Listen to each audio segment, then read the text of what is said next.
Hey everyone, welcome back to the Mechanical Engineers theme, where we break down engineering concepts in a simple and practical way.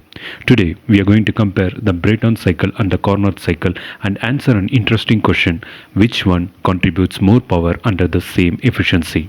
Let's start with the basics.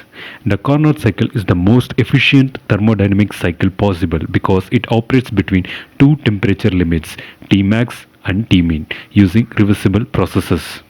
On the other hand, the Brayton cycle is used in gas turbines, like those in jet engines and power plants. It consists of compression, heat addition, expansion, and heat rejection, while it can achieve the same efficiency as the Carnot cycle with certain conditions. Its power output is a different story. Now, here's the big question: if the Brayton cycle and the Carnot cycle have the same efficiency, what will be the power contribution of the Brayton cycle? The key to answering this lies in how these cycles operate. The Carnot cycle, while perfectly efficient in theory, is impractical for real world applications due to slow, reversible processes. The Brayton cycle, on the other hand, is designed for continuous power generation.